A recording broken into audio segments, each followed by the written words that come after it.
Olá, caríssimo estudante do Sistema Farias Brito de Ensino. Hoje estamos aqui na preparação, na reta final da preparação para a primeira fase da FUVEST. E eu sou o professor Carlos Henrique, de História, e a gente vai passear hoje um pouco sobre essa prova da primeira fase de História da UES, abordando as principais temáticas, analisando o estilo das perguntas, das questões, e tentando desenvolver um caminho, né, estratégico para uma excelente prova da FUVEST da primeira fase e, evidentemente, posteriormente da segunda fase, até a gente conseguir o êxito da tão sonhada aprovação. Vamos que vamos? Não vejamos o nosso material essa semana de véspera, né? O nosso TD, o nosso TC relacionado à preparação para a FUVEST, na parte de Ciências Humanas, especificamente na parte de História. A gente vai dar de cara já com a primeira questão e a gente vai dar uma passeada e uma analisada tanto em história do Brasil como em história geral, dentro de temáticas que são também recorrentes, consideradas importantes na prova da FUVEST. E ao longo das questões a gente vai comentando o estilo, a predileção para a FUVEST na cobrança, até que ponto há alguma semelhança com o Enem ou é uma prova totalmente diferente do Enem, outras habilidades, outras competências, outras pegadas. E a gente vai estar descobrindo também ao longo do nosso, né, TC de revisão para a primeira fase, tá bom? Não sigamos. A primeira questão de história do Brasil, tá? Trabalhando aí com a gente, período ainda chamado de período colonial, uma temática ligada à expansão territorial, ao bandeirantismo ou bandeirismo, como queiram chamar, são temáticas recorrentes, especialmente é uma temática muito forte, né? Quando se fala de São Paulo, e a FUVEST, evidentemente, privilegia também temáticas ligadas, né, à história de São Paulo. Ok? A primeira questão, e assim como o branco e os mamelucos se aproveitaram não raro das veredas dos índios, há motivo para pensar que estes, por sua vez, foram, em muitos casos, simples sucessores dos animais selvagens, do tapir, especialmente, cujos carreiros ao longo dos rios e riachos, ou em direção a nascentes de águas, se adaptavam perfeitamente às necessidades e hábitos daquelas populações. Um texto do Sérgio Buarque de Holanda, em Caminhos e Fronteiras, né? Texto de 75. Sérgio Buarque de Holanda é o mesmo lá do Raízes do Brasil. Ele também vai analisar bastante essa coisa da formação de São Paulo, analisar o papel do movimento bandeirante nessa formação, essas conexões com bandeirantismo, mineração, formação do povo brasileiro, as conexões sociais, econômicas e políticas, né, que vão transcorrer acerca desse movimento também. Ok? Vamos dar uma olhada então no comando da questão. De acordo com o é certo, a ocupação territorial da América Portuguesa pelos colonizadores foi inicialmente marcada, veja só, a ocupação territorial da América Portuguesa pelos colonizadores. Essa ocupação vai ser marcada, né, pelo que especificamente? Tá? A gente já pensa no comando com a temática de ocupação territorial dessa América Portuguesa, né, efetivamente pelos seus colonizadores. A gente vai ver no texto, né, quão importante vai ser o papel dos indígenas nesse processo de orientação dos bandeirantes. O homem branco e o mameluco, quem é o mameluco? Que a questão chama, né? Dentro de uma concepção tradicional de definição étnica, seria, abre aspas, a mestiçagem, o fruto da mestiçagem do homem branco com o indígena, o mameluco. Né? Geralmente são mamelucos empobrecidos, homens brancos pobres que adentram o sertão, o interior, especialmente, né, da região paulista, né, à procura de ouro, à procura de escravizar indígenas. E na história tradicional a gente tem sempre uma ideia de que há um poderio gigantesco dos bandeirantes contra os indígenas. Quando, na verdade, a gente tem que pensar também em estratégias usadas pelos bandeirantes. alianças usadas pelos bandeirantes. E muitas vezes nessas alianças, usadas como estratégia de localização, o indígena, mal comparando ou não, né, é uma espécie de GPS bandeirante. Sem os indígenas e a orientação indígena, os bandeirantes não durariam ou durariam poucas horas na mata fechada. Né? Os bandeirantes não conheciam os códigos, floresta, os sons, os sinais, né? A organização já tão conhecida nas trilhas, nos caminhos já traçados tantas vezes pelos próprios indígenas. Ok? Então, o texto vai levar a gente a pensar nisso. O rastro seguido pelos bandeirantes é um rastro guiado pela própria cultura indígena, de aprendizado, de herança de povos originários. Ok? Então vamos aos itens. A ocupação territorial da América Portuguesa pelos colonizadores foi inicialmente marcada por essas marcas dessa ocupação territorial. Fica pela construção de caminhos que os afastassem dos cursos dos rios.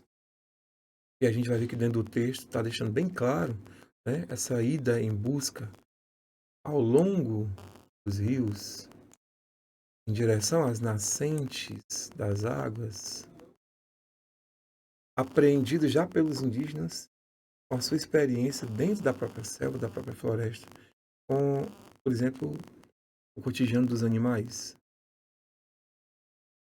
Ok?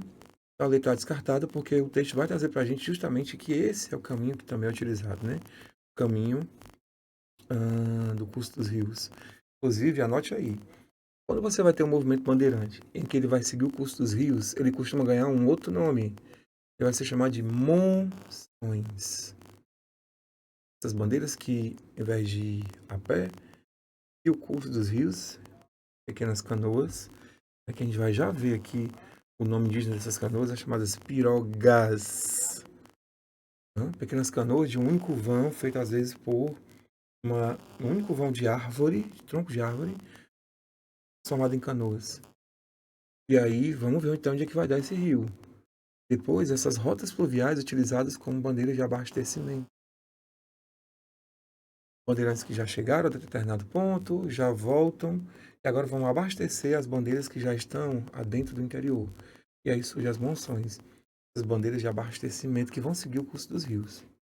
Ok? Letra B. Pela desconsideração das rotas de deslocamento abertas pelos animais. O texto também fala para a gente que essas rotas abertas inicialmente pelos indígenas, né, são de influência dos próprios animais, que ele está chamando aqui de animais selvagens. Né? Principalmente do tapir. O tapir é um tipo de tatu. Né? Certo? Então, os indígenas apreendem o caminho feito pelos animais, à procura de água, por exemplo. Os indígenas assimilam isso. Depois os bandeirantes assimilam a pegada cultural dos indígenas.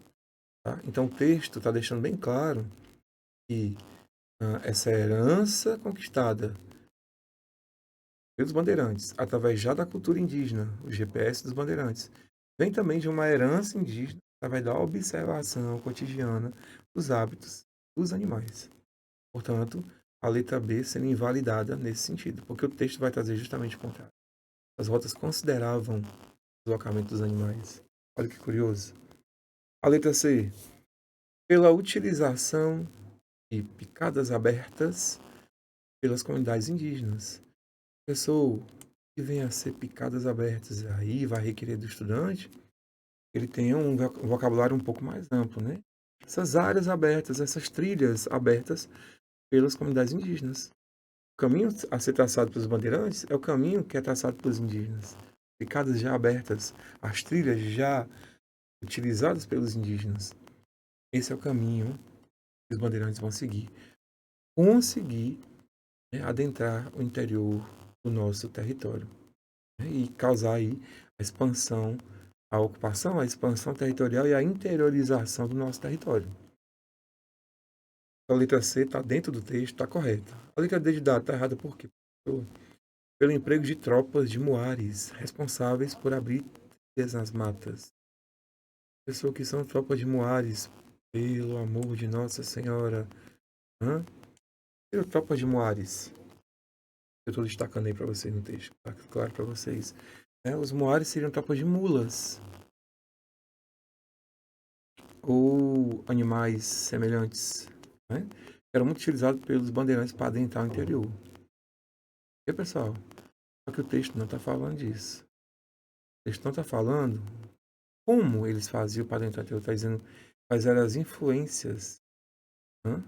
Estratégias utilizadas. Como isso foi marcado inicialmente. Foi marcado inicialmente pelo quê?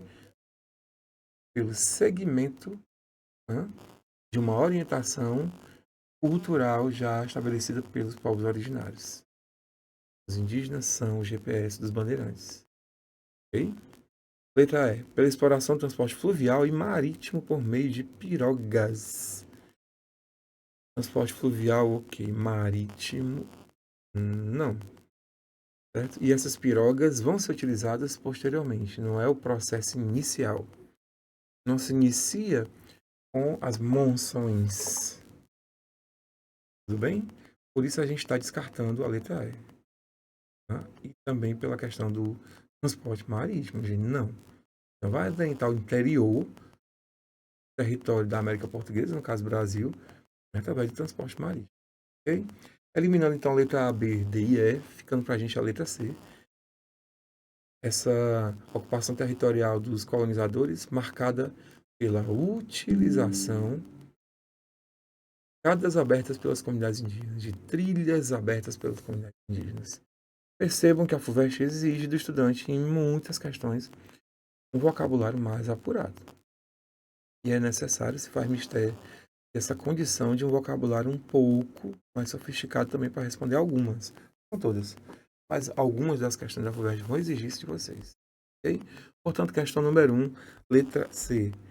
Ok, pessoal? Vamos então para a questão número 2.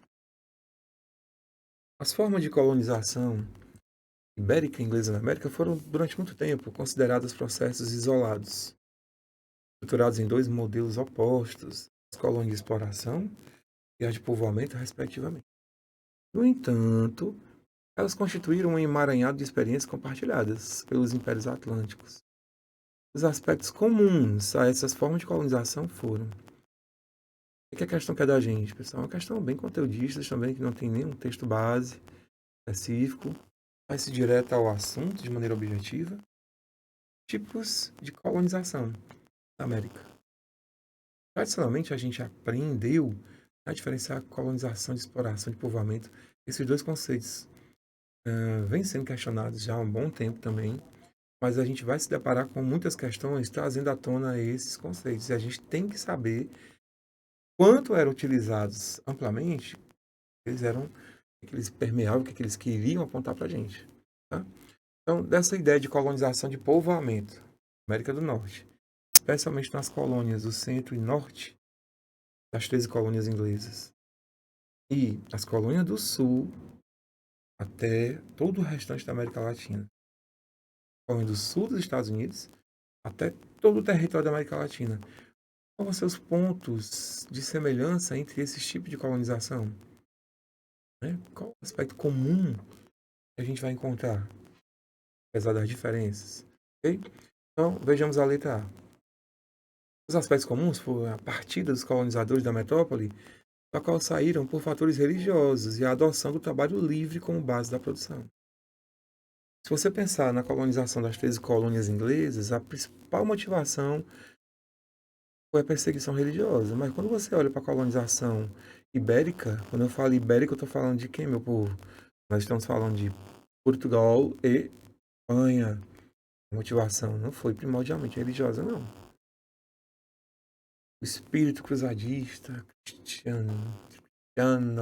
cristianismo sempre se fez presente, mas não é o pontapé.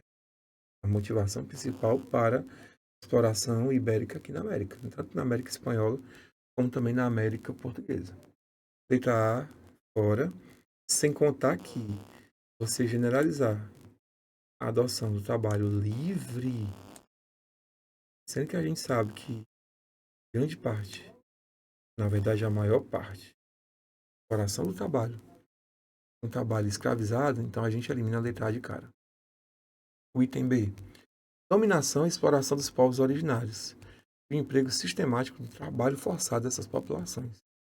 São os aspectos comuns às duas formas de colonização, a dominação e exploração dos povos originários e o emprego sistemático do trabalho forçado dessas populações. Gente, esse item B está correto e cuidado.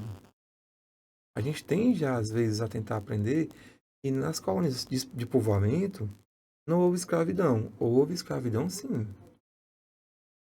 Talvez em menor grau, ok, mas não deixou de ter escravidão nas colônias, nas 13 colônias. Amplamente reverberada nas colônias do Sul, né? E também toda a América Latina. Tanto na América Espanhola como portuguesa, ok? A ideia de que, nas colônias de povoamento, eles vieram só povoar, criar um novo território, amar aquele lugar, não exploraram nada. Exploraram também, né, meu povo? E principalmente no trato aos povos originários. Cadê os grupos originários dos Estados Unidos? Que hoje são Estados Unidos? Milhões de indígenas que vivem naquela região. Então, se invisibiliza, procura-se silenciar essa relação, mas foi uma relação de horrores, de violências múltiplas. Genocídio também, pessoal.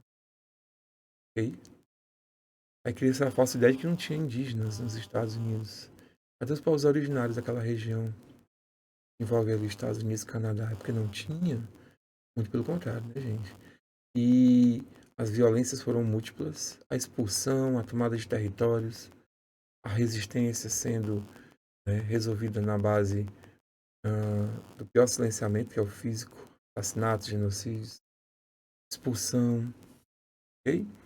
Então, tanto nessas colônias que a gente chama de povoamento como exploração, esses elementos também aconteceram. E a gente pode dizer que são indicadores de pontos semelhantes entre os dois tipos de colonização. Por que a letra C está errada, professor? Produção de colonos sem interesse na ocupação demográfica é objetivo exclusivo de extração de riqueza.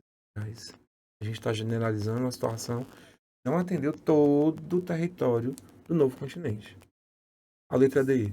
Produção local organizada em pequenas propriedades e a utilização primordial da força de trabalho familiar. Você vai ter alguns aspectos nas colônias centro e norte, primeiramente o chamado servidão coletiva. Eu não vou chamar de trabalho livre, mas também não era um trabalho escravizado, era um regime de servidão. Por 2 anos, você ia trabalhar para o seu senhor, para pagar a passagem, sair da Inglaterra, mas dizer que de maneira essencial, tanto nas colônias de exploração e povoamento, olha o que aqui o trecho fala, gente. A utilização primordial, força de trabalho familiar. Né? Trabalho familiar. Pequenas propriedades. A gente vai ter o contrário, né? É primordialmente latifúndios, primordialmente trabalho escravizado. Seja indígena, seja africano. Ok? A letra E. Qual é o problema da letra E, professor Carlos Henrique? A falta de interesse metropolitano pela exploração comercial e a inexistência de benefícios financeiros para a metrópole.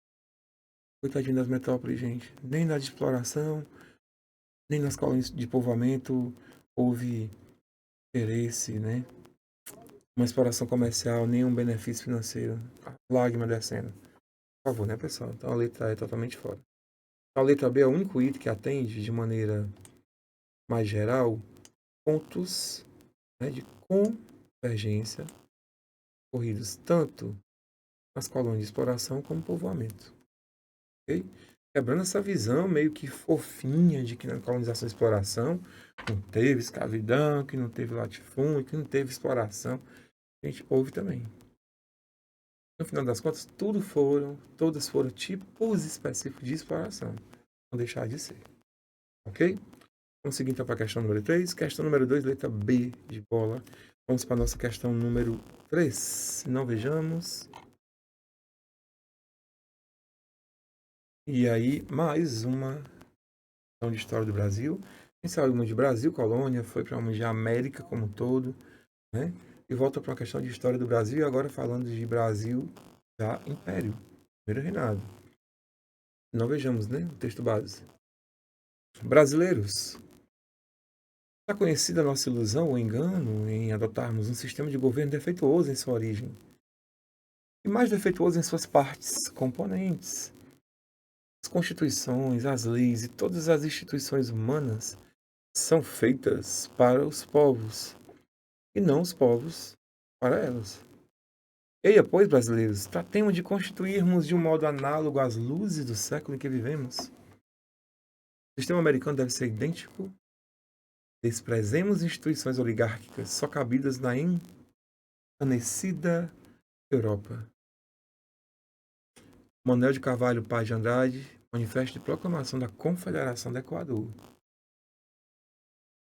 Teoria Política do Império.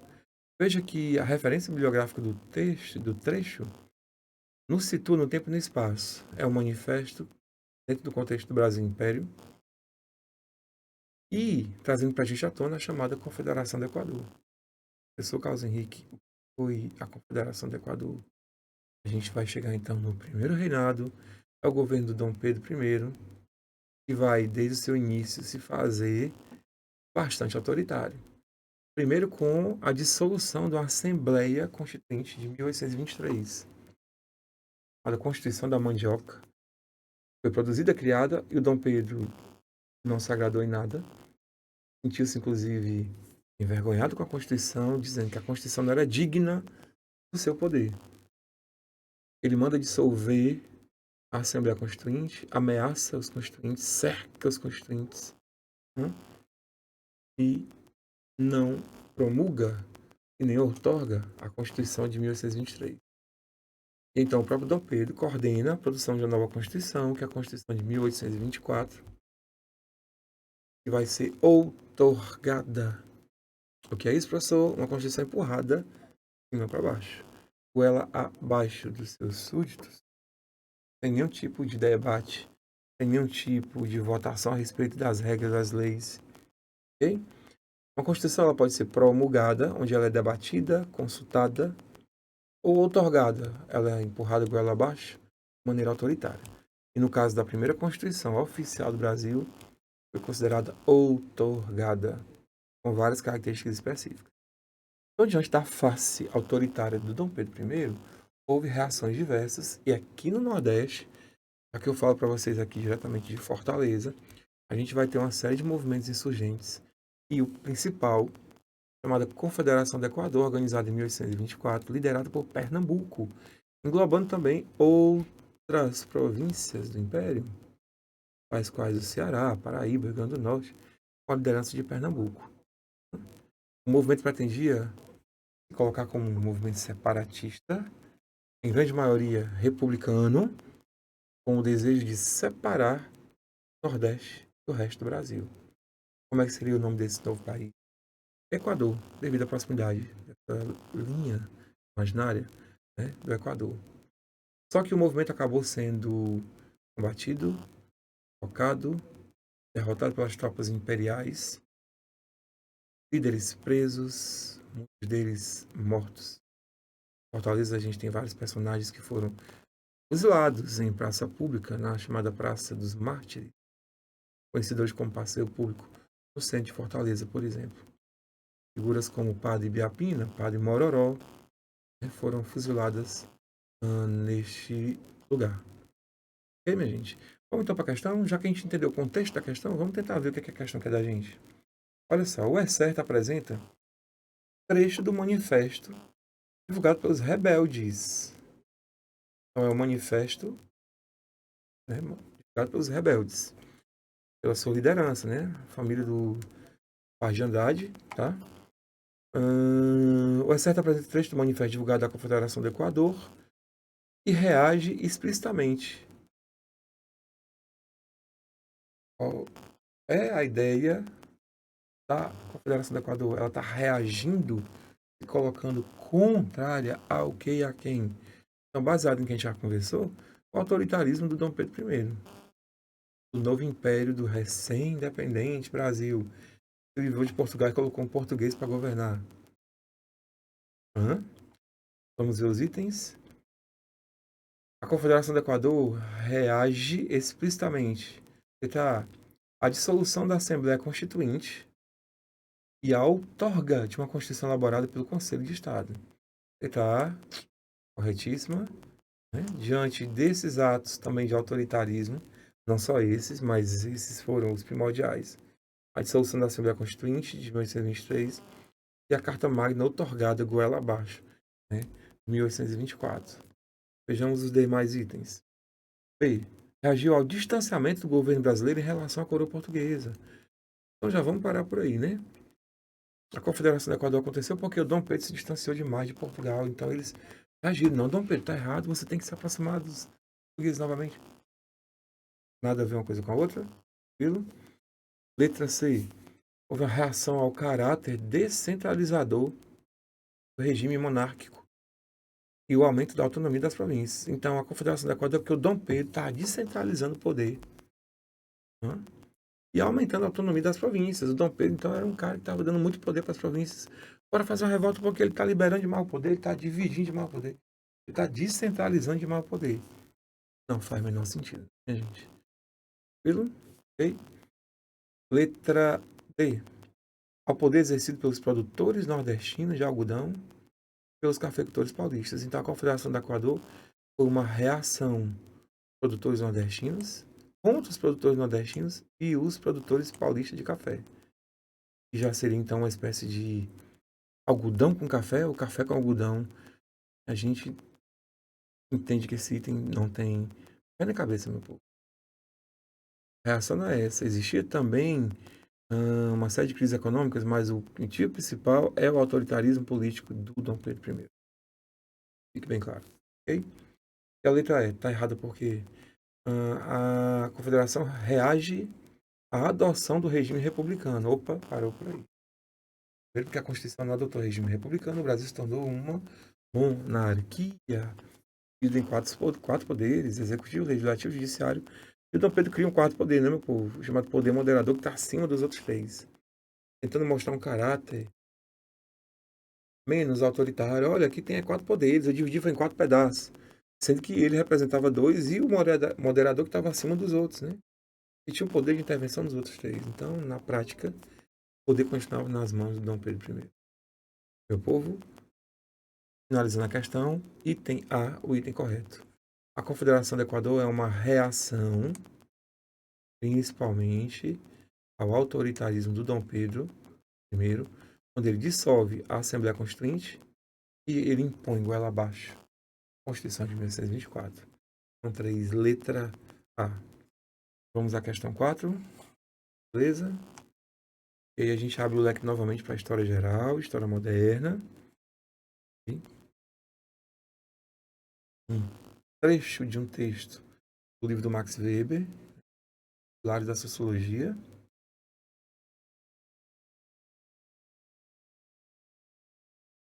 Do livro A Ética Protestante e o Espírito do Capitalismo, do Max Weber. Temos de nos emancipar da seguinte visão, que se pode deduzir a reforma das transformações econômicas como algo necessário em termos de desenvolvimento histórico. Por outro lado, não se deve de forma alguma defender uma tese tão disparatadamente doutrinária que afirmasse que o espírito capitalista pode surgir somente como resultado de determinados influxos da reforma. Em face da enorme barafunda de influxos, barafunda é bagunça, viu, gente? De influxos recíprocos entre as bases materiais e as formas de organização social e política e o conteúdo espiritual das épocas culturais da reforma, procederemos tão só de modo a examinar de perto se e em quais pontos podemos reconhecer determinadas afinidades eletivas. Afinidades eletivas, olha que esse conceito está, né, destacado.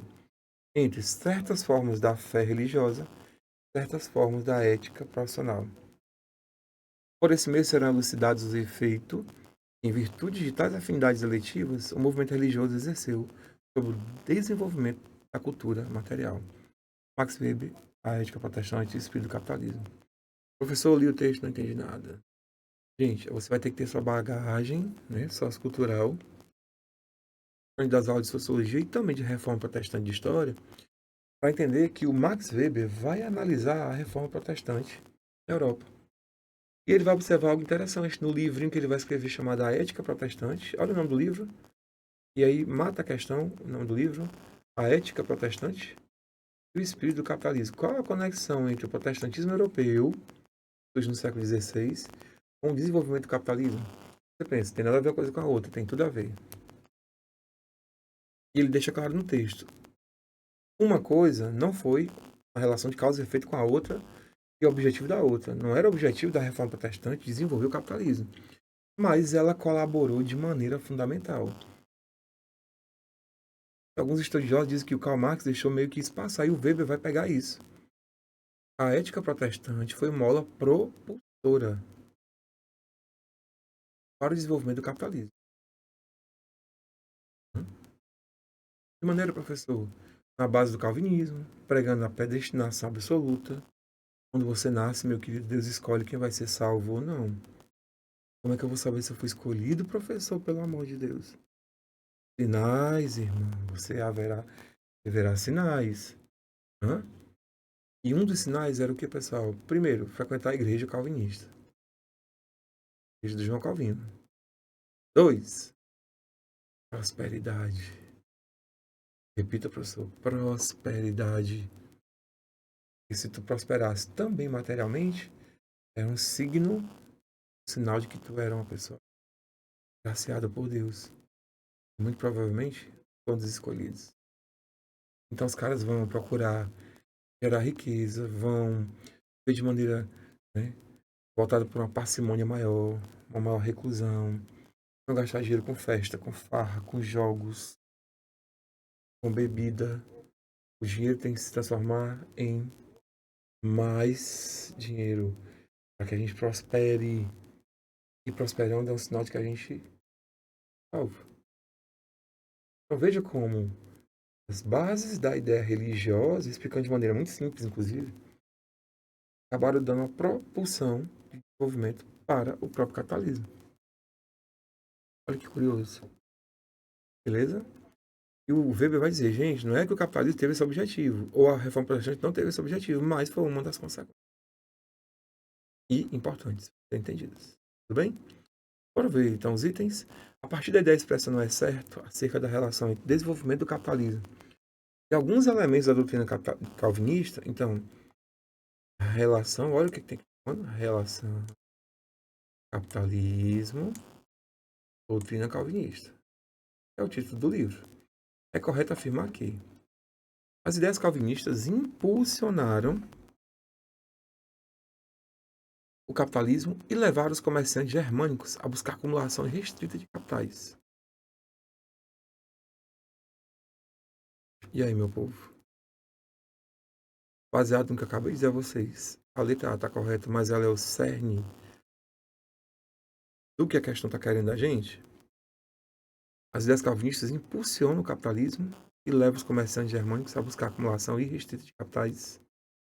Pé de bola, o crescimento acelerado dos mercados consumidores facilitou no século XVI a aceitação de ideias calvinistas pelos banqueiros e negociantes europeus.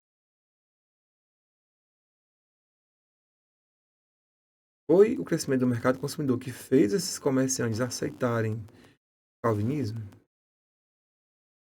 Ou é a aceitação da religião que gera, então, o desenvolvimento do sistema comercial cada vez maior, como também um fator motivador? C. As condições materiais, sociais e políticas da Europa Central contribuíram no século XVI para a expansão do capitalismo e para a repressão do calvinismo. Então, a letra C de cara a gente anula porque está falando que o capitalismo reprimiu o calvinismo. Na verdade, os dois se complementaram, mesmo sabendo que um não era objetivo do outro. E, gente, não era objetivo da religião desenvolver o capitalismo, mas a prosperidade econômica. Se isso ocorrer dentro de um sistema, de um ethos capitalista, ok.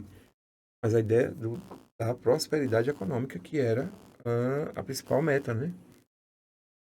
A letra D. A união entre os comerciantes contra o Sacro Império Romano Germânico e contra o papado determinou a adoção de práticas capitalistas e calvinistas na Europa medieval. A letra D tem problemas porque não é a ideia de que isso foi conduzido só pelos comerciantes, né? A burguesia vai se converter ao calvinismo, a grande parte da burguesia, a maior parte da burguesia, certo?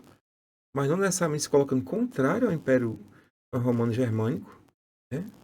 Ah, vão se colocar diante da nova religião, vão querer a nova religião, vão colocar a realeza na parede para tentar conseguir isso, vai ter uma série de embrólios em torno da reforma protestante, certo? E a ideia não é brigar para ter uma adoção de medidas capitalistas. Os caras vão fazer uma série de revoltas em torno da aceitação do calvinismo.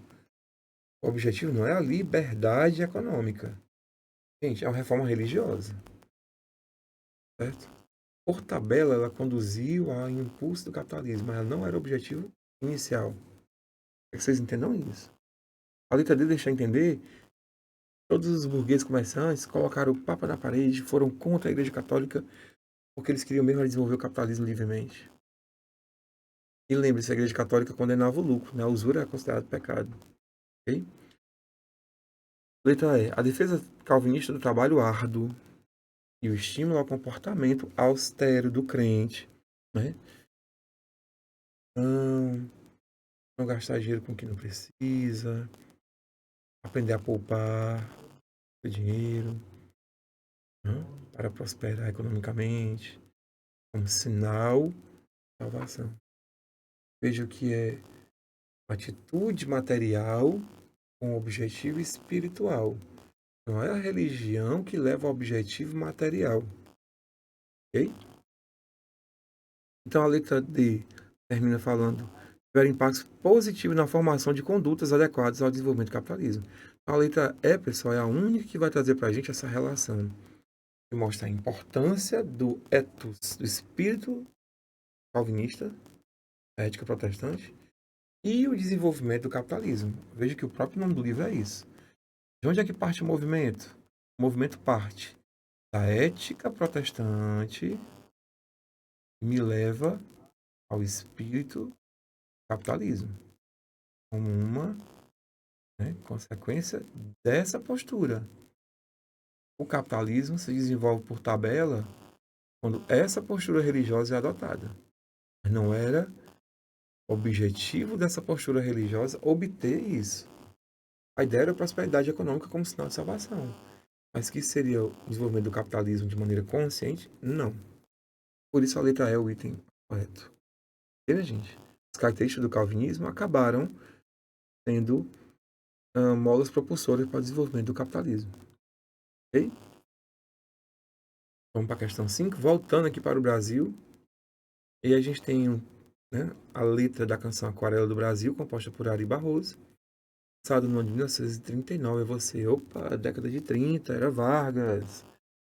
30 e 40 praticamente era Vargas, né, gente? Até 45. Beleza? A canção Aquarela do Brasil foi composta por Ari Barroso e lançada no ano de 39. Sua letra permite identificar temas, guarda afinidades com a política cultural,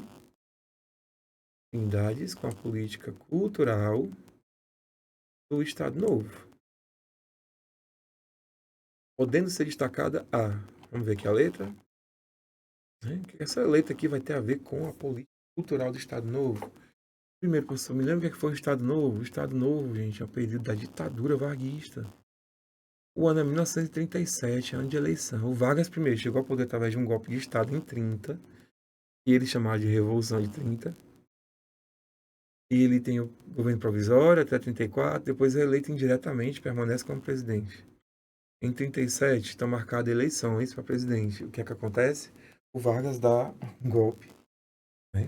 Baseado na ideia de que o Brasil estava tendo uma ameaça comunista do povo do século XX, e essa ameaça comunista é presente sempre. E em nome dessa ameaça comunista se cometeu um monte de barbaridade na história do Brasil. E aí o Vargas fala, o Stalin vai invadir o Brasil, gente, e aí não pode ter eleição. Eu tenho que permanecer no poder com muita tristeza na alma e no coração, lágrimas jorrando, mas eu vou permanecer no governo. Aí ele dá um golpe nele mesmo, permanece no poder. Enquanto a ditadura ferrenha, hein? Ele vai chamar carinhosamente de Estado. Então, falou em Estado Novo, falou na ditadura varguista. O Estado Novo vai ser composto principalmente pelo que, professor? Por um governo extremamente populista, nacionalista, hã? Com uma pegada de trabalhismo e personalismo muito fortes. Então, o Estado Novo é ditadura, é nacionalismo, é populismo, é trabalhismo e é personalismo. Certo? Isso aí vai alavancar a ideia do Estado Novo e da ditadura do Vargas. Tá ok, gente? Então a ideia é criar uma identidade nacional, reforçar a identidade nacional na cultura, né? A busca para entender o que é o brasileiro, né? O incentivo ao nacionalismo também cultural. Sambas enredo da escola de samba tem que exaltar a nação, certo? As músicas que são tocadas, vai ter censura contra a música que não vai exaltar o chamado trabalhismo, que não vai exaltar o povo brasileiro.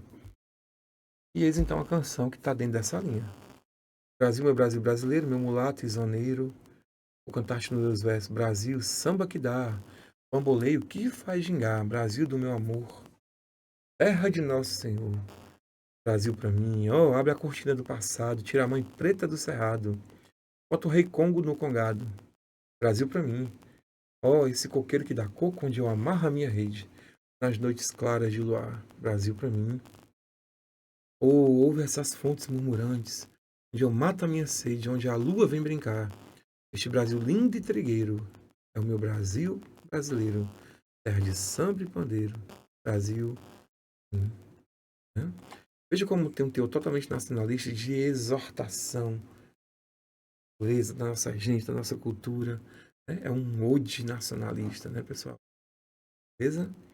Então, a canção composta por Ari Barroso em 39, em pleno Estado Novo. A letra permite identificar temas que guardam afinidades com a política cultural do Estado Novo. Podem ser destacados. Que temas são esses, pessoal? Que tem a ver com a política do Estado Novo? Nacionalista, trabalhista, populista, personalista. Hã? Letra A. Discriminação em relação a afrodescendentes. A letra ultravaloriza a cultura africana. É um período dos estudiosos falam que o Brasil é um exemplo no mundo, né? A civilização, através da miscigenação étnica dos povos. O Brasil seria um exemplo, isso é maravilhoso, isso é um ponto positivo. Tá? Então a gente descarta a letra A. A B de bola. A exaltação das virtudes naturais e nacionais. A letra exalta virtudes, tanto naturais como também nacionais. A B correta, perfeita. Por que a letra C está errada, homem? Pelo amor de Deus. A concepção civilizatória assentada na religião católica. Você vai ver que tem elementos também de outros elementos culturais, né, africanos, não só católicos. Você não vê tantos elementos religiosos perpassados, a não ser na ideia do terra de Nosso Senhor. Você não vai ver um ode específico ao catolicismo em si, especificamente, toda a letra, certo? Inclusive trazendo, né, menções à cultura afro, muito forte, né? O Congo, etc., o Congado, e aí vai. Samba, certo? Letra D, a valorização da cultura cabocla e do regionalismo. Na verdade, a gente está vendo a criação de uma identidade nacional e não regional, gente. Ok? Não é uma cultura regional, ela é nacional. É, escolha do malandro como símbolo nacional. Se o governo do Estado Novo exorta o trabalho e o trabalhismo, coisa do malandro, a gente tem até a década de 30, né? Com os sambas falando do malandro carioca, que não trabalha, que anda com a navalha, que passa o dia do jeito que ele quer, e não dá satisfação a ninguém. Isso vai ser combatido fortemente na era Vargas, inclusive com censuras de letras, né? Exortavam aí, coisa do malandro carioca, ok? E aí as letras do Bom de São Januário, etc., né? Exortava o malandro carioca que dizia que não trabalhava, né? Que não ia trabalhar, mais um bonde levando só os otários, sou eu que não vou trabalhar. Aí o Vargas, muda esse samba aí, menino. Pode mudar esse samba. Aí o samba é alterado. Quem trabalha é quem tem razão. Eu falo, não tenho medo de errar. Bonde de São Januário, leva mais um operário, sou eu que vou. Tá? Beleza? Vamos para a questão 6, pessoal. A questão 6 vai trazer de novo a temática de história geral, trazendo para a gente uma questão sobre Roma, Idade Clássica, ok? E aí essa questão vai pedir do estudante uma análise, né, iconográfica, né, de uma fonte imagética, no caso aqui, certo? De um mapa das migrações e invasões do Império Romano no século 4 e 5. Veja que já pensando nos finalmente do Império Romano. Né? O Império Romano que vai se iniciar ainda enquanto monarquia mais ou menos 1000 anos antes de Cristo e vai até o século 5, né? Obviamente depois de Cristo. Então é toda uma trajetória, né, gente? E aqui um recorte histórico, ó. A gente quer saber das invasões sofridas no Império Romano no século 4 e 5. Ok? E aí, a partir da análise do mapa, tendo como centro Roma, a gente está observando aqui, a gente vai ver as dinâmicas dessas invasões, né, pessoal? Para onde estão indo, de onde estão saindo os grupos que vão invadir o Império Romano. O Império Romano era a Europa praticamente toda, gente. E a gente aprende no sexto ano, no primeiro ano, no terceiro ano, que o Império Romano, ele vai passar por um processo de decadência pautado principalmente pela sua grandiosidade. O Império Romano se perdeu na sua grandiosidade. Ficou tão grande que ficou difícil organizar, ficou difícil administrar, controlar a corrupção, cobrar impostos, dar conta das revoltas, das ameaças, vigiar fronteiras gigantescas e uma série de fatores, né? Que foram pouco a pouco minando, certo, o poder do Império Romano.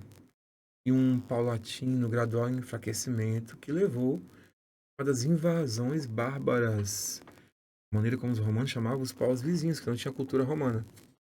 Povos principalmente germânicos, os romanos chamavam de bárbaros. Nas tentativas finais de salvar o grande império, né, Teodósio vai dividir o império em Império Romano do Ocidente e Império Romano do Oriente, para tentar salvar, né, ou que fosse. E nessa tentativa, né, que vai ser 50% bem sucedida, porque o Império Romano do Ocidente vai ser dominado, invadido, no ano de 476, e a queda do Império Romano do Ocidente. Enquanto o Império Romano do Oriente vai permanecer mais 1000 anos, praticamente, firme e forte. São vários os fatores que vão explicar porque que o Império Romano do Oriente, devido a questões geográficas, de defesa, de organização comercial, de riqueza, de organização de defesa militar, não foi invadido, enquanto o Império Romano do Ocidente foi destruído, invadido e destruído no século V. Okay? Se você analisar o mapa, você vai perceber que existe um fluxo específico dessas invasões, né? Quem principalmente vai estar sendo invadido? Quando você olha para o Império Romano do Oriente, você vê várias tentativas de ocupação e invasão. E quando você olha para o lado esquerdo da imagem, na parte ocidental, você vai perceber uma grande diversidade de povos que vão invadir o Império Romano. Anglo-saxões, francos, ostrogodos, visigodos, vândalos, né? Os próprios francos também, tá? Os hunos. E a gente vai ver que essas invasões acabam se concretizando na área ocidental, né? E não na área oriental. A gente pode fazer uma divisão aqui. Império Bizantino, capital em Constantinopla, cidade de Istambul hoje. Ok? Então, gente, a gente é convidado a fazer uma leitura do mapa das invasões. Códigos, que mensagem essa leitura do mapa traz pra gente, né? A leitura de que as invasões foram muito mais no fronte, né, do lado do Império Romano Ocidental.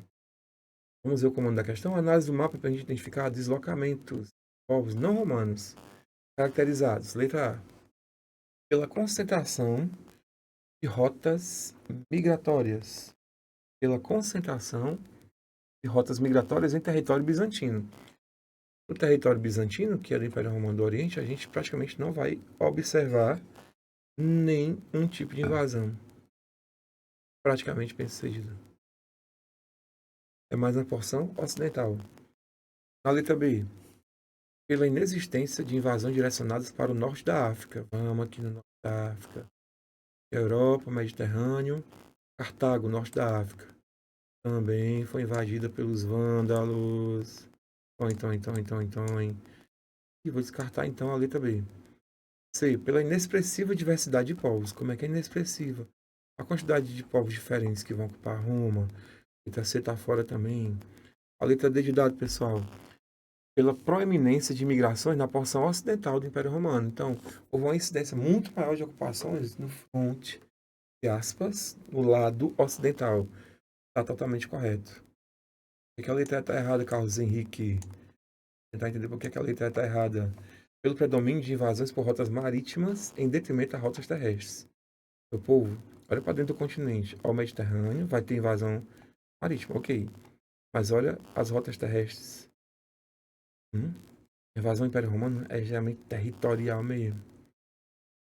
Certo? Vai haver pegada marítima em menor quantidade. Por isso que a letra está errada, está falsa. A gente vai marcar a letra desde a. Ok? Vamos seguir em diante para a questão número 7 do nosso rumo. Estamos praticamente 1 hora de aula. Né? Vamos seguir o rumo da história, literalmente. Tecidos de Ijebu. Ijebu. Os Ijebus vestem-se quase sempre com panos produzidos por eles próprios. São fazendas de algodão, matéria-prima, que obtêm localmente. Nas famílias, a tarefa de colher algodão e a tecer, tingir e costumeiramente está a cargo das mulheres. E sabe-se ser muito grande a quantidade de tecidos manufaturados. Tecido manufaturado em Jebu e dali exportados, não apenas para os países vizinhos, hein? Mas até mesmo para o Brasil, cujos navios vêm buscar em lagos uma mercadoria tão apreciada pela gente de origem africana, transplantada para aquela terra distante. Tecidos produzidos em Jebu, levados também, manufaturados. As cores mais comuns, depois da branca e azul, são a amarela, a vermelha, a carmesim e a verde. Alguns panos são de uma só cor, outros são multicoloridos. Texto base, pessoal. Notícias sobre o país e os povos Ijebus. Imagens da África. Comando, o texto é parte de um relato das memórias de um ex-escravizado natural de Jebu, na atual Nigéria, trazido ao Brasil no início do século XIX. O trecho, o excerto, faz menção a quê? O trecho faz menção a um bocado de coisa, né, meu povo? Mas especificamente qual que vai se encaixar melhor em determinado item. Eita, o texto faz menção à existência de um comércio de produtos manufaturados entre a África e a América. Eita, verdadeira. E faz menção à prerrogativa masculina na produção de tecidos. Epa! O texto fala que quem produz, quem colhe, quem tece, quem transforma tudo são as mulheres. Taca fogo na letra B, menino. C. Remete à baixa qualidade das manufaturas africanas em comparação com a da Europa. O texto não faz comparação com a roupa europeia. Fala muito pelo contrário que os tecidos são muito bem vendidos, são muito bem quistos, são apreciados. Letra C não estaria correto, povo. Desde dado. Faz menção à impossibilidade de acesso por africanos e afrodescendentes a produtos vindos da África. Gente, a gente vai ter esse pensamento que os africanos que vivem no Brasil não vão comprar porque eles são escravizados. Como é que eles compram? Mas o texto está dizendo que africanos que vivem aqui na América consumiam esses tecidos. Compravam. E o comando está dizendo, segundo o texto. Não é segundo a história tradicional. Segundo o texto, sim, esses africanos comercializavam. Eu vou além e vou mais.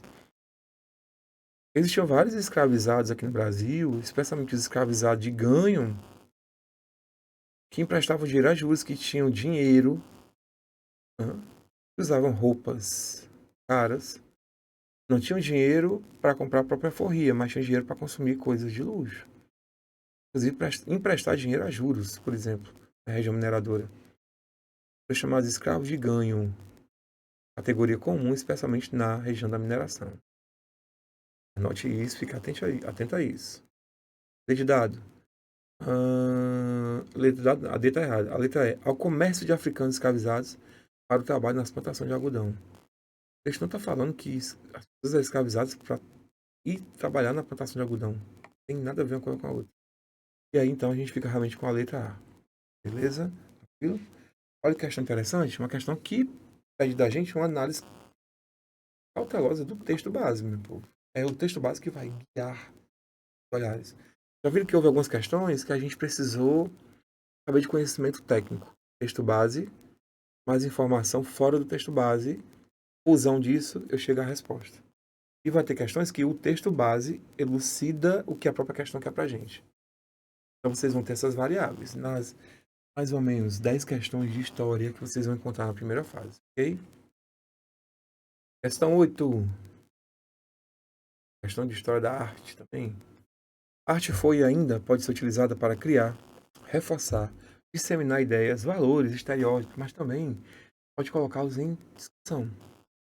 A obra Sentem para Jantar, de G. Viana, faz parte da série Atualizações Traumáticas de Debré, no qual o artista propõe uma revisão iconográfica da história do Brasil, tendo como referência as obras de Jean-Baptiste Debré, especificamente aquelas presentes em Viagem Pitoresca à Histórica ao Brasil, perdão. Publicação que pautou de maneira imagética o período colonial brasileiro. Em sua revisão, o artista G. Viana dá continuidade ao projeto de análise crítica de representações históricas, produzindo releituras de algumas dessas obras, dentre as quais a obra Um Jantar Brasileiro, do artista francês Debré. A seguir são reproduzidos os quadros desses dois. Olha o quadro tradicional do Debré, lá no século XIX. Um Jantar Brasileiro, olha só. Claramente eu consigo perceber, né, gente? Todo viés escravocrata, né? Elitista, ok? Do Brasil Colônia, tá? E a releitura do quadro. Sentem para Jantar, 2021.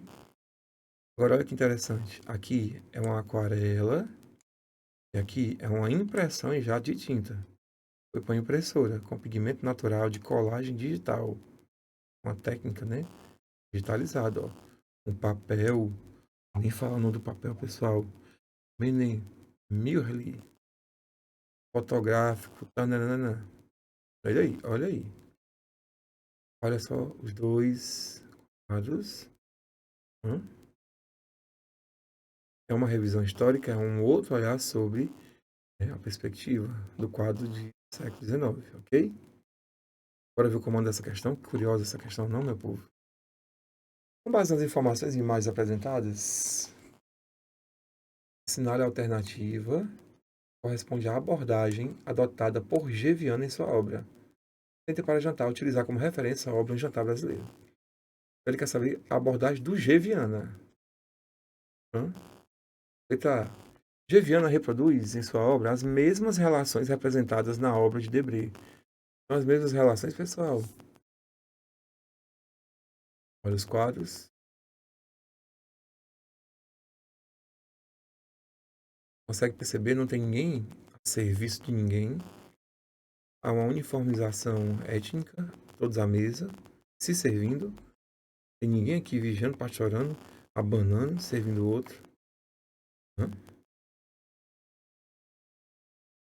Então, a letra A está incorreta. De bola, Giviano exalta em sua obra especialmente as características físicas das pessoas retratadas, enquanto Debré enfatiza as relações pessoais. Vocês acham que o Giviano está destacando basicamente relações físicas das pessoas? Pessoa sentada à mesa, comendo, está sendo retratada aí relação física entre elas? O que vocês me diriam? Complicada essa perspectiva. Letra C. Giviano emprega em sua obra as mesmas técnicas e os mesmos materiais utilizados por Debré. Já vimos que não, né? A gente comparou lá embaixo o tipo de material e técnica que ele utilizou. Perfeito? Uma é aquarela, outra é jato de tinta. O cara já está usando, né? Impressoras modernas. Tá imprimindo e fazendo essa releitura digital do quadro do Debré. Desde dados, Giviana ignora aspectos relacionados a questões étnico-raciais em sua releitura da obra de Debré. Que ele ignora aspectos étnico-raciais. Ele não ignora. Inclusive, ele faz uma releitura dessa visão étnica outra. hã? De não subordinação, de não dominação, certo? De não exploração de um grupo étnico sobre o outro. Letra D tá errada. Letra E. Geviana busca construir em sua obra os estereótipos étnico-raciais presentes na obra original de Debré. Olha o termo técnico aqui, ó. Ele procura desconstruir os estereótipos étnico-raciais presentes na obra original. Perfeito, o item é, né, pessoal? Uma desconstrução. Aqui, os negros aparecem como criados, subordinados, subalternos. Não, eles estão à mesa, eles se servem, eles estão à mesa do próprio jantar. Não aparecem na condição de escravizados. Uma releitura, uma ressignificação, uma desconstrução. Questão linda, viu, meu povo? Letra E.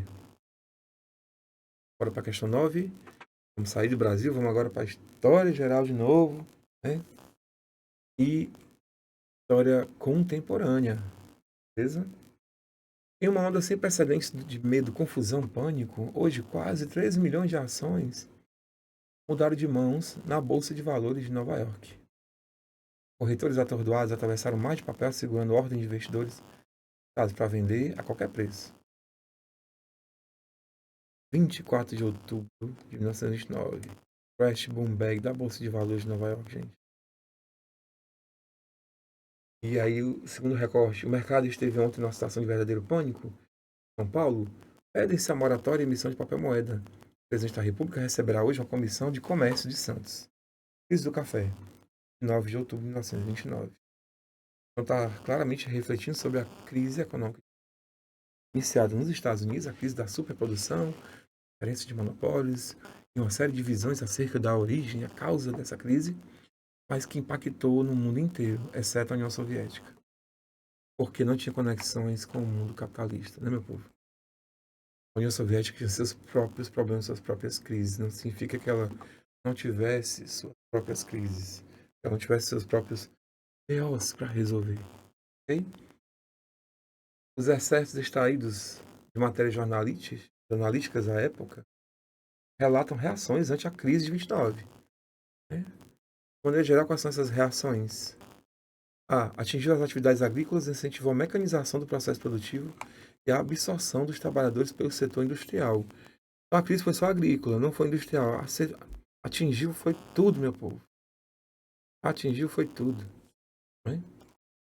B. Afetou as bases do liberalismo econômico, obrigando a intervenção do Estado por meio de regulações e investimentos.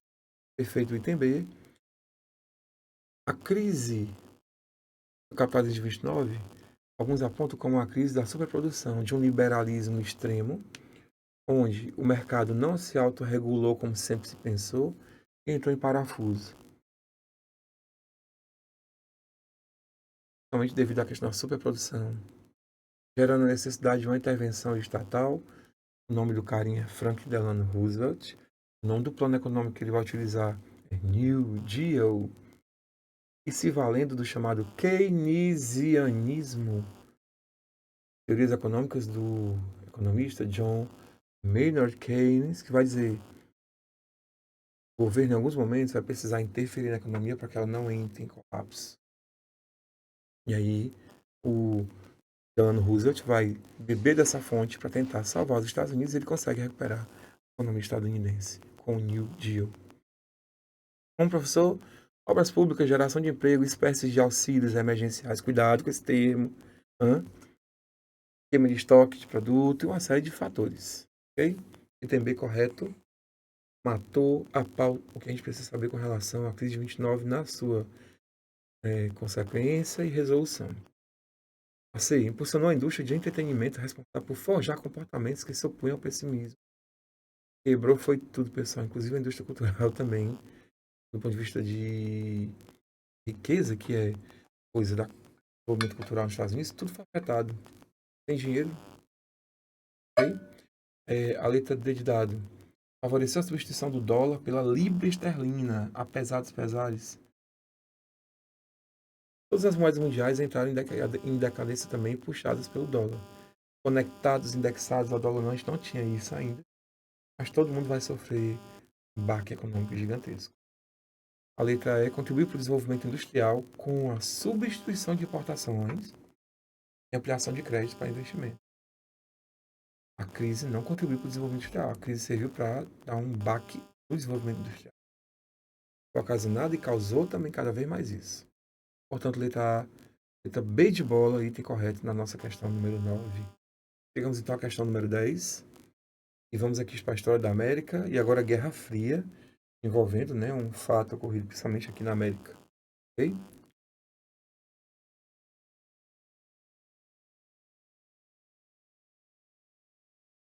Pedindo aqui a licença aos nossos estudantes para poder molhar um pouco aqui a garganta, né, meu povo? Olha a questão 10, pessoal. Um texto gigante, mas a gente tem que ler com atenção, sem desespero, para poder conseguir responder adequadamente, né, a nossa pergunta. O plano dos Estados Unidos, estamos aí 1 hora e 6 minutos de aula, vamos caminhando. O plano dos Estados Unidos de derrubarem a revolução já estava esboçado na ocasião em que Mikoyan, vice-líder do governo soviético do presidente Nikita Khrushchev, visitou Havana, capital de Cuba, em fevereiro de 1960. A CIA, Estados Unidos, propunha a sabotagem das refinarias de açúcar de Cuba, principal fonte de riqueza da ilha. Comprometido, Fidel Castro, né, líder cubano de uma recém-revolução em janeiro de 59, tinha tomado o poder em Cuba, uma revolução nacionalista, né, reagiu contra os Estados Unidos, anunciou a nacionalização de todas as propriedades estadunidenses, norte-americanas, importantes na ilha. Uma frase sinistra, Castro salientou que a Cuba revolucionária tinha agora o apoio militar de fora do continente. E Cuba aceitaria com gratidão, disse ele, a ajuda dos foguetes, nada mais nada menos que da União Soviética. Naquele mês, a lenha foi jogada na fogueira, quando Fidel Castro chegou a Nova York para falar na Assembleia Geral da ONU, instalando-se simplesmente no Harlem. Seria Nova York, ocupada especialmente pela comunidade afrodescendente. Castro ficou no hotel chamado Teresa, cercado por um grupo de admiradores, e numa tarde memorável foi visitado nada mais nada menos pelo Nikita Khrushchev, o líder soviético. Khrushchev escreveu nas suas memórias que, indo ao Hotel Negro, no bairro Negro, nós estávamos fazendo uma dupla demonstração contra as políticas discriminatórias dos Estados Unidos em relação aos negros, assim como em relação a Cuba. Olha que interessante. As tensões políticas abordadas no texto referem-se ao que, meu povo? Isso, você tem Cuba, tem União Soviética, é Guerra Fria, é pós-Segunda Guerra. Vamos então pensar um pouco, né, dentro desse universo. Letra A. Essas tensões referem-se à indecisão de Fidel Castro sobre o alinhamento político de Cuba na Guerra Fria e o isolamento da ilha em relação a outros debates políticos da época. A gente não vê indecisão nenhuma, a gente vê uma decisão, né, gente? O Fidel, a gente vai estar caminhando lado a lado com a União Soviética. B. As garantias do governo revolucionário em Cuba às capitais norte-americanas e a salvaguarda dos direitos civis da população negra na ilha. O texto não está falando sobre a questão racial na ilha cubana. O texto não está dizendo que o Fidel vai garantir a capital norte-americana, está dizendo o contrário. A gente vai nacionalizar, certo? Então, letra B, pode tacar fogo na letra B, pelo amor de Deus. Letra C, a aliança entre Cuba e União Soviética, selada na origem da guerrilha em Sierra Maestra. Aqui, pessoal, a serra onde os guerrilheiros em 56 são afugentados e passam a se organizar para tomar cidade por cidade em Cuba na Revolução Cubana, ok? E a consequente oposição dos Estados Unidos ao movimento insurgente. Ele está falando sobre a aliança Cuba-União Soviética e a oposição dos Estados Unidos ao movimento insurgente.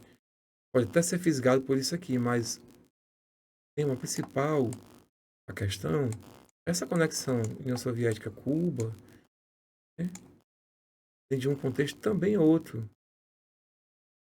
Por que ficar no Harlem? Por que esse discurso ligado à questão negra também? D. Ao gradual alinhamento entre Cuba e União Soviética, ok?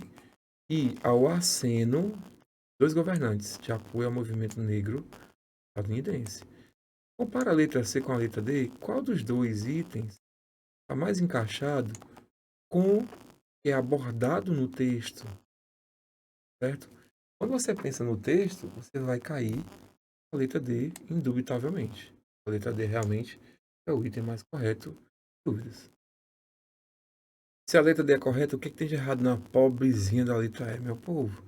Articulação entre os governos da União Soviética e dos Estados Unidos para enfraquecer Fidel Castro e o movimento social do rádio. Articulação entre Estados Unidos e União Soviética para enfraquecer Cuba. Quem marcou isso aqui, minha gente? Muito bem, não, meu povo, tá. Beleza? Portanto, questão 10, letra D de dado. Sigamos, questão 11, embora que nós temos 20 questões a elucidar, pessoal. A associação de sistemas múltiplos de subordinação tem sido descrita de vários modos. Discriminação composta, cargas múltiplas ou como dupla ou tripla discriminação. A interseccionalidade é uma conceituação do problema que busca capturar consequências estruturais e dinâmicas da interação entre dois ou mais eixos de subordinação. Um texto falando sobre esse conceito, gente. Interseccionalidade. Isso aqui é novo, mas não é novo, gente. Não é um conceito novo, certo? Em 2025, esse termo aqui é utilizado no final da década de 80, 90, né? Lá nos Estados Unidos, uma juíza, certo? E a gente fica olhando pro termo, nossa, que é isso? Estão inventando um monte de termo agora que não tinha antes. É, pessoal, porque a gente começa a analisar os problemas que eram naturalizados e dentro do estudo científico das ciências humanas, a gente vai fazer isso através de conceituações, abrindo o leque de novos conceitos, para entender a realidade social e as suas dinâmicas. A interseccionalidade, ela trata especificamente da forma pela qual o racismo, patriarcalismo, a opressão de classe e outros sistemas discriminatórios criam desigualdades básicas que estruturam as posições relativas de mulheres, raças, etnias, classes e outros. Ou seja, racismo, machismo, patriarcado, igualdade cultural, questão de gênero. Quando você tem envolvido várias questões e camadas, é o termo da moda, as camadas, em uma especificidade, você tem uma interseccionalidade. Igual na matemática, interseção entre conjuntos, que são os elementos que são comuns a todos os conjuntos, na interseção. Então, vamos aqui para um exemplo bem simples. Uma mulher preta da favela, ela enfrenta, gente, uma série de eixos problemáticos. Ela enfrenta, por ser da favela, questão socioeconômica, ela enfrenta questão racial e, por ser mulher, ela enfrenta a questão de gênero. 3 combos em um só. É uma interseccionalidade. Raça, classe, etnia. Raça, classe, etnia. Vamos lá. É o texto da Kimberly Crenshaw. Documento para o encontro de especialistas das aspectos de discriminação racial relativos a gênero 2002, estudos femininos. Vamos ver aqui então. A questão traz também uma série de amostras de dados envolvendo negros, negras, trabalhadores, trabalhadoras, e aí vai. Trabalho desprotegido. Negras, 46%, negros, 48%, não negras, 34%, não negros, 35%. Explico que é o trabalho desprotegido, né? Sem carteira assinada. Rendimento médio. Mulheres negras, rendimento médio. Né? Mulheres não negras, rendimento médio. Homens negros, rendimento médio. Maior do que mulheres negras. Ó. Homens não negros, rendimento médio dos homens não negros. Maior do que o rendimento médio das mulheres não negras. Olha a questão racial, olha a questão de gênero. Ocupados em cargos de direção. Mulheres negras. Mulheres não negras. Homens não negros, homens negros. Subutilização, taxa de subutilização de força de trabalho. É uma análise de vários fatores, né? Homens, mulheres, negros e não negros. A professora e jurista estadunidense Kimberly Crenshaw define o conceito de interseccionalidade para o estudo de múltiplas discriminações. É o exemplo que eu acabei de dar, da moça negra da favela. E dessa definição é possível dizer que dados do DIEESE sobre o mercado de trabalho brasileiro em 2021 indicam que... O que é que isso indica pra gente? Tá muito claro, né? Que as mulheres negras, pobres, são as que têm os piores índices. Onde é que isso vai estar refletido na questão? A interseccionalidade da discriminação de gênero, de raça e de classe faz com que homens negros sejam o grupo mais vulnerável. São os homens negros os mais vulneráveis? Os gráficos não mostram isso. As mulheres negras. A discriminação de raça e gênero não se relacionam. Nada a ver uma coisa com a outra, raça e gênero. Né? É só uma coincidência que mulheres negras sempre têm piores índices que você possa imaginar em todos os critérios. A interseccionalidade de discriminações atinge de maneira igual homens brancas, quer dizer, mulheres brancas e negras são atingidas do mesmo jeito. Só que não, né, pessoal? Letra D. A interseccionalidade de discriminação de gênero e raça explica o fato de as mulheres negras ocuparem as posições menos valorizadas e mais mal pagas no mercado de trabalho. Bingo. Parará. Perfeito. Interseccionalidade de discriminação de gênero e raça explica o fato de mulheres negras ocuparem posições menos valorizadas. Perfeito. A letra E. A situação de gênero e raça não tem impacto no mercado de trabalho. Nossa senhora. Taca fogo nesse item, meu povo. Joga bem longe, ok? Então, 11, letra D. Tranquilo. Uma questão de análise de trecho de texto. Leitura de dados. Exige que o estudante tenha condições e competências para poder analisar gráficos. Gente, também. Questão 12. Bora agora para a Europa medieval. Olha que salada de questões que a gente está vendo. Eu afirmo, portanto, que tínhamos atingido já num ano bem farto da encarnação do Filho de Deus, de 1348, quando na muito excelsa cidade de Florença sobreviveu a mortífera pestilência. Parecia no começo, tanto em homens como nas mulheres, na virilha ou na axila, algumas inchações. Chamava-as o popular de bubões, do livro do Giovanni Boccaccio, Decameron. A respeito da peste negra no século XIV, é correto afirmar: não há, pessoal, peste negra ou peste bubônica, transmitidas por pulgas de ratos, ok? Provocou gravíssima queda demográfica que afetou grande parte da população econômica da Europa. 1/3 a 50% da população europeia é dizimada pela peste negra, pessoal. Está correta. Originou-se no Oriente, penetrou no continente europeu pelos portos e manteve-se restrita à Península Itálica. Ficou só ali na Itália. Não. Europa toda. Taca fogo na letra B. C. Foi provocada pela fome, pela desnutrição de camponeses. Essa não é a causa da peste negra. Foi contida pelo caráter de subsistência da economia europeia, que dificultava o contato humano e assim o contágio. Foi contida, matou meio da Europa, foi contida. Como assim? Estimulou as investidas contra os territórios muçulmanos, um movimento conhecido como Segunda Cruzada. Então a peste negra acabou estimulando as cruzadas. Uma coisa tem nada a ver com a outra. Cruzadas vão ser quando, pessoal? Cruzadas é século XI até o século XIII. Peste negra, século XIV, tá bom? E uma coisa não está conectada à outra. Tudo bem que as pessoas achavam que era cartino, a mentalidade europeia, né? Teocêntrica, e aí vai. Certo? Questão 13. Desde os anos 20, governado pela dinastia Pahlavi, a gente sai da Idade Média e vai para a história contemporânea, Oriente Médio. E vamos para o Irã. A gente está saindo da Europa e está indo para o Irã. Olha que massa. Desde os anos 20, governado pela dinastia Pahlavi, família Pahlavi, o Irã, é o Irã, né, o tema da questão, vinha sendo modernizado, ocidentalizado pelas sucessivas gerações de chás. E, gente, não é chá de tomar não, viu? Bebida. Chás eram cargos importantes dentro da religião islâmica. Tá? Como líder islâmico, Shah Reza Pahlavi. Tá? É uma categoria político-religiosa, ok? A geração de chás que viu na observância estrita da religião um atraso a ser superado. Pais de numerosa população xiita, no entanto, o regime modernizante sempre precisou contar com uma grande dose de repressão para conter a oposição dos grupos religiosos, que se fazia cada vez mais popular. Na década de 70, esse movimento conheceu um líder que, refugiado na França, preparava-se para voltar ao país.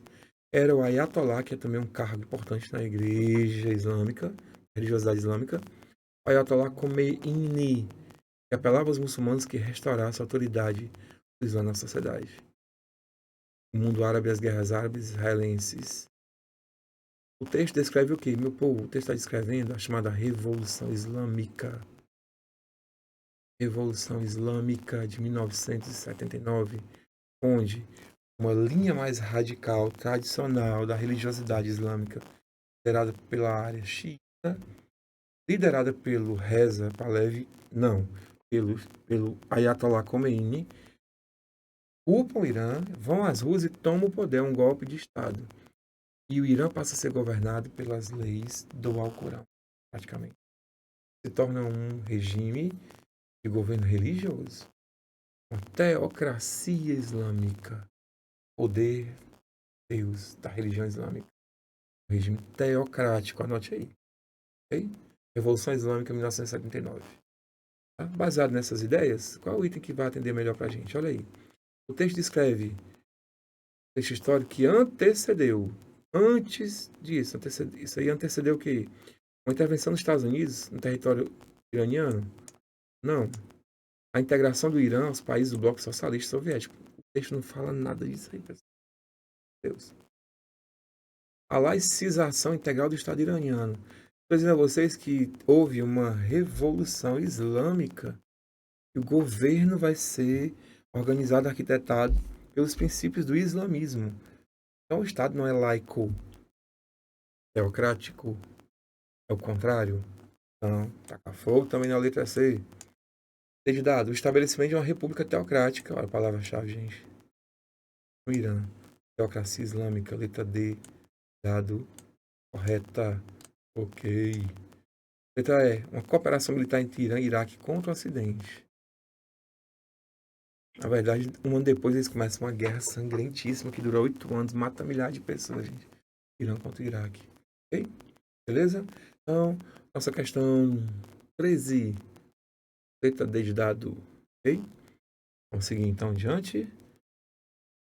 1h22 de aula. A gente está chegando já na reta final da nossa aula. Questão 14. O enunciado da 14, meu povo, tá aqui.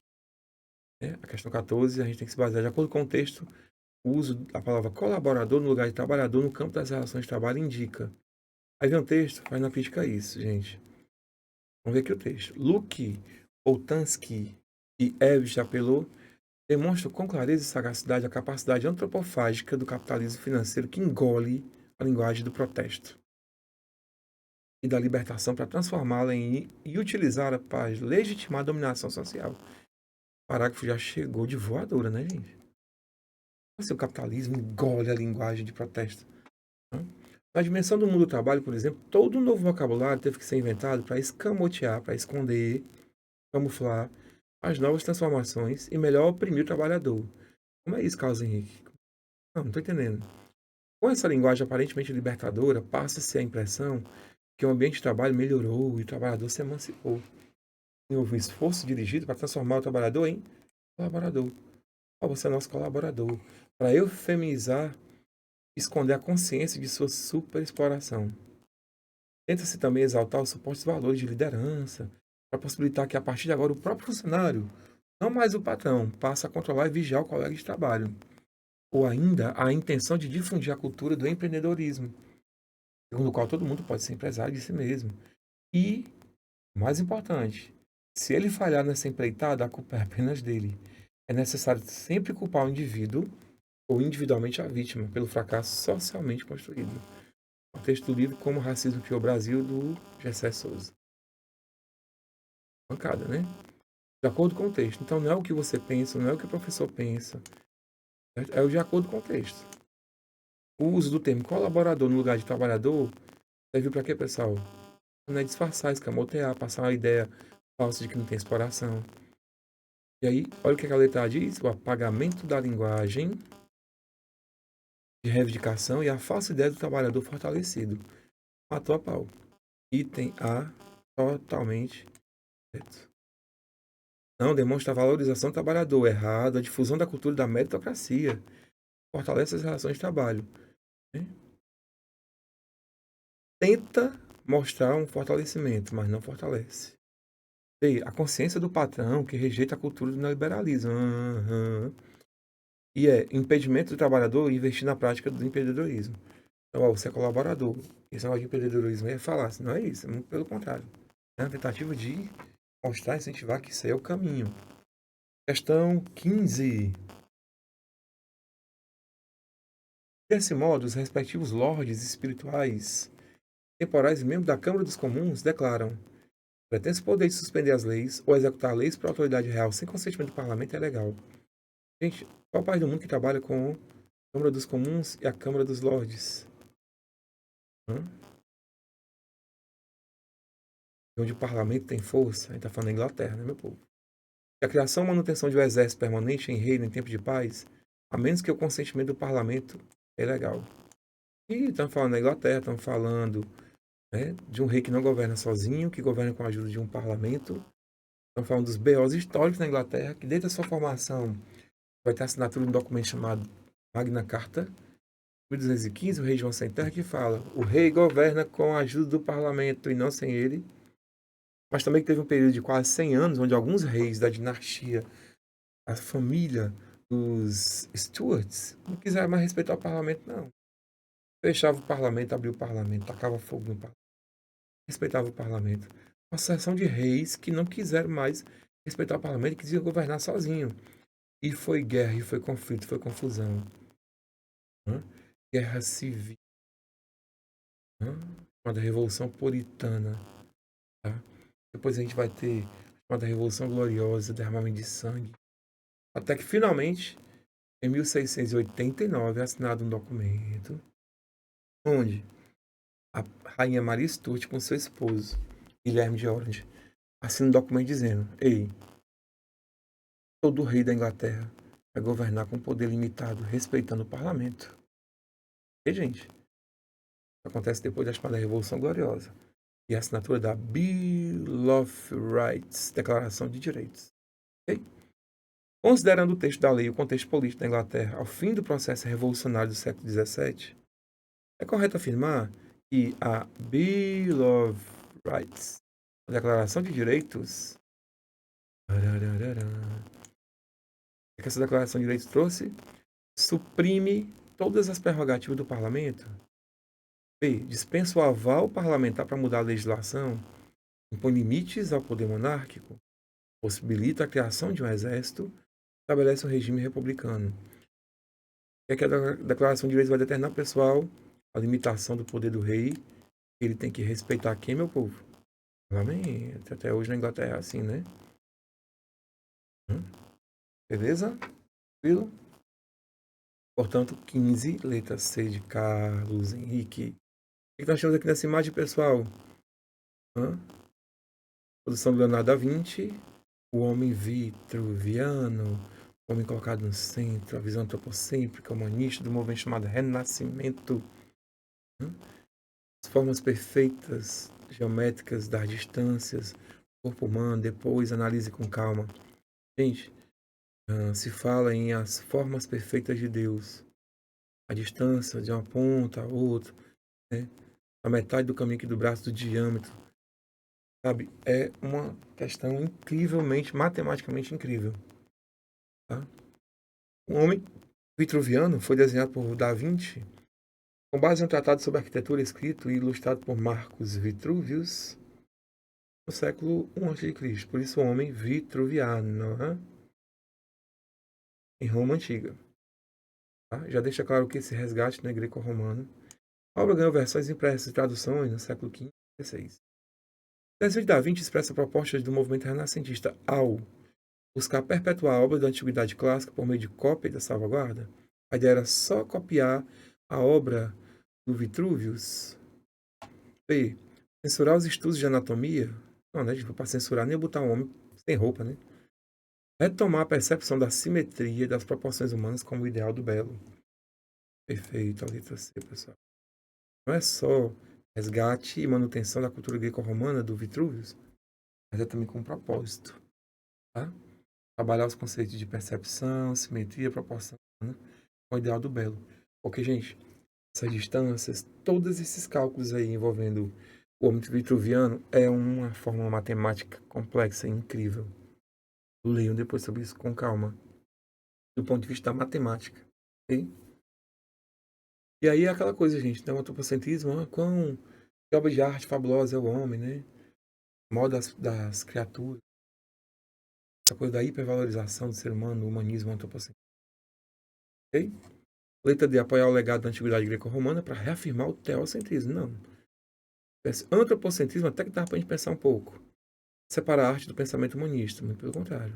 A arte caminha side by side ao pensamento humanista. Né? É usar a arte como instrumento de propagação do humanismo, do antropocentrismo. Então, a letra E está incorreta. Questão 16, letra C de Carlos Henrique. Questão 17, sai da idade moderna, vamos para a idade contemporânea. Olha essa imagem 1. Meio esquisito, professor. A gente vem aqui embaixo. 6 de junho de 44. 6 de 44. Né? Tá aparecendo aqui o pessoal. Uma cena esquisita. O cara tá meio que deitado na água, tentando chegar em algum lugar. Calma, não deu pra entender ainda, mas vamos pra segunda imagem. Opa! Hã? Yevgeny Kaldei, Berlim, maio de 45. Poxa, como é que tá na Alemanha e tem um cara estendendo a bandeira União Soviética, professor? Maio de 45. Opa! Qual o contexto histórico onde a gente vai ter União Soviética dentro de Berlim, meu povo? Década de 40. Né? Vejo que nem esse documento, nem esse traz nenhuma informação sobre conflito ou guerra. E vai exigir de vocês entenderem que 44 e 45 está rolando a Segunda Guerra Mundial nos seus finalmente. A primeira imagem mostrando o chamado Dia D, onde os aliados invadem a Normandia, na França, para libertar a França e a área ocidental, e a ocupação soviética, que liberta o Oriente, fronte oriental, e são os primeiros a botar os pés em Berlim. Né? Inclusive o Hitler, percebendo a entrada soviética em Berlim, vai se matar no dia 30 de abril, né? A versão oficial. Okay? As fotos de Robert Capa e de Yevgeny Kaldei foram produzidas para documentar eventos da Segunda Guerra Mundial. Ah, professor, tu tava só rodando aí, tá aí, mas tá dizendo pra gente Segunda Guerra. Refere-se respectivamente. O que as duas imagens trazem pra gente, pessoal? Olha a letra A. O desembarque de aliados para libertar a França, a Normandia, o dia D, era o código, o dia D, vamos invadir com força máxima a França, libertar os franceses e sair arrastando os alemães, enquanto a União Soviética vem do fronte oriental e a gente vai fazer sanduíche nazista, certo? E o avanço decisivo das forças aliadas frente à Alemanha. Forças aliadas aqui representadas pela União Soviética, né, meu filho? Os dois são forças aliadas. De um lado, Estados Unidos, Inglaterra, do outro lado, União Soviética. Letra A, corretíssima. Tempo pode correr. E aí o estudante é convidado a contextualizar, através da leitura imagética, aos contextos históricos respectivos. Ok? Vamos para a questão 18. Estamos aqui com 1h33 de aula. Questão 18. Canto quinto, instância 81. E foi que de doença crua e feia, mas que eu nunca vi, desampararam. Muitos a vida e em terra estranha e alheia, os ossos para sempre sepultaram. Quem haverá, sem ver o creia? Então disformemente ali, lincha, as gengivas na boca que crescia, carne juntamente apodrecia. Luís Vaz de Camões e Lusíadas. Falou de Lusíadas, está falando de grandes navegações. Qual é a doença que vai atingir principalmente as grandes navegações, pessoal? É correto afirmar que Camões nesse texto descreveu sintomas de quê, pessoal? Aí você vai lá para pensar da peste negra, né? Não. E aí, gente, é uma questão conteudista mesmo. A gente vai saber que é o escorbuto, principalmente pela deficiência de vitamina C, doença que vai atingir plenamente, né, os integrantes das grandes navegações, certo? Então, nem a leishmaniose da letra E, nem varíola, nem malária, nem peste bubônica. Letra B, escorbuto. Ok? Massa? Questão 19. Colombo não reconhece a diversidade das línguas e, por isso, quando se vê diante de uma língua estrangeira, há dois comportamentos possíveis, complementares. Reconhecer que é uma língua e recusar-se a aceitar que seja diferente. Ou então reconhecer a diferença e recusar-se a admitir que seja uma língua.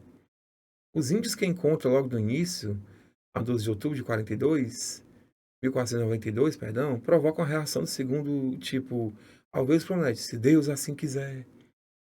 No momento da partida levarei 6 deles e vossas altezas, a vossas altezas, para que aprenda a falar. Oxe, é como se o índio não falasse. Você que não entendia a linguagem do outro, Colombo, e não reconhecia como identidade linguística. Né? E aí, a questão 19. Ao tratar das reações iniciais de Colombo ao chegar na América, o trecho indica que o navegador reconheceu a necessidade de tradução mútua das línguas? Não. Considerou as línguas indígenas como expressão de outras culturas? Ele não considerou nem língua, né, gente? Interpretou a diferença linguística como estratégia de resistência dos nativos? Muito menos. Mostrou-se disposto a estudar, a compreender. Só que não. Entendeu o ensino do castelhano aos indígenas como forma de civilização. Eu vou ensinar-lhes a falar, como se os indígenas não falassem. Olha a ignorância que o Colombo, né, praticou aí. Então a letra E é a mais correta, ok? Eles só vão aprender a falar quando eles falarem castelhano, a língua do reino de Castela, ou né, da Espanha, que vai compor o espanhol. Beleza? Questão 20. Para praticar agricultura, os tupis derrubavam árvores, faziam queimada, técnica que iria ser incorporada pelos colonizadores. Eles plantavam feijão, milho, abóbora, principalmente mandioca, cuja farinha se tornou também um alimento básico da colônia. A economia era basicamente de subsistência e destinada ao consumo próprio. Cada aldeia produzia para satisfazer suas necessidades, havendo poucas trocas de gêneros alimentícios de uma aldeia com outra. Mas existiam contatos entre elas para a troca de mulheres e de bens de luxo, como penas de tucano, pedras para se fazer botoque. Dos contatos resultavam alianças em que grupos de aldeias se posicionavam uns contra os outros. A guerra, a captura de inimigos mortos em meio à celebração de um ritual canibalístico. Cuidado com isso aqui, né? Eram elementos integrantes da sociedade tupi. Essas atividades, reservadas aos homens, dependiam da obtenção de prestígio e renovação de mulheres. Você vai mostrar a conexão de uma sociedade que, sim, vive da subsistência, mas que troca produto com a aldeia com a outra, se conecta com a outra, que guerreia com a outra. E tem relações ritualísticas. Gente, não é canibalismo, é antropofagismo ou antropofagia. Qual a diferença de canibalismo para antropofagia? Os dois casos, comer carne humana, beleza. O canibalismo, eu vou comer carne humana com o objetivo alimentar, nutricional, encher a barriga, matar a fome. No caso da antropofagia, o ritual antropofágico é um ritual de incorporação. Incorporar as qualidades do guerreiro inimigo. É uma honra para o guerreiro inimigo derrotado ser devorado pela aldeia que o derrotou. É um ato de honraria plena. Certo? Então vamos lá. De acordo com o texto, é correto afirmar que no período colonial brasileiro, as sociedades pertencentes ao tronco linguístico tupi praticavam o canibalismo devido à escassez de alimentos. Não. Desenvolviam uma cultura agrícola de subsistência, mesmo assim não abolia a existência de sistema de troca. Deixa eu falar disso? Disso? Sim. Cultivava produtos agrícolas que deixaram de ser consumidos após a chegada dos colonizadores. Ele está dizendo, inclusive, que esses produtos se fixaram mais ainda como alimentos na colônia. B. Organizavam-se em unidades políticas autônomas e evitavam contatos comerciais. O texto está falando que eles tinham contatos comerciais, gente. Realizavam rituais em que homens e mulheres desempenhavam funções idênticas. Está colocado isso aqui, essa igualdade de gênero não, viu? Resposta correta, letra B. Era uma cultura de subsistência, mas que não impedia a troca comercial entre os grupos. Logo, questão 20, letra B de bola. Ok? Caríssimas estudantes e estudantes, caríssimas e caríssimos estudantes, ficamos por aqui na resolução desse nosso TDzão de véspera da FUVEST. Uma excelente prova para todos. Tá? E vamos que vamos. Sucesso, paz e bem. Excelente prova para todos. E até a segunda fase.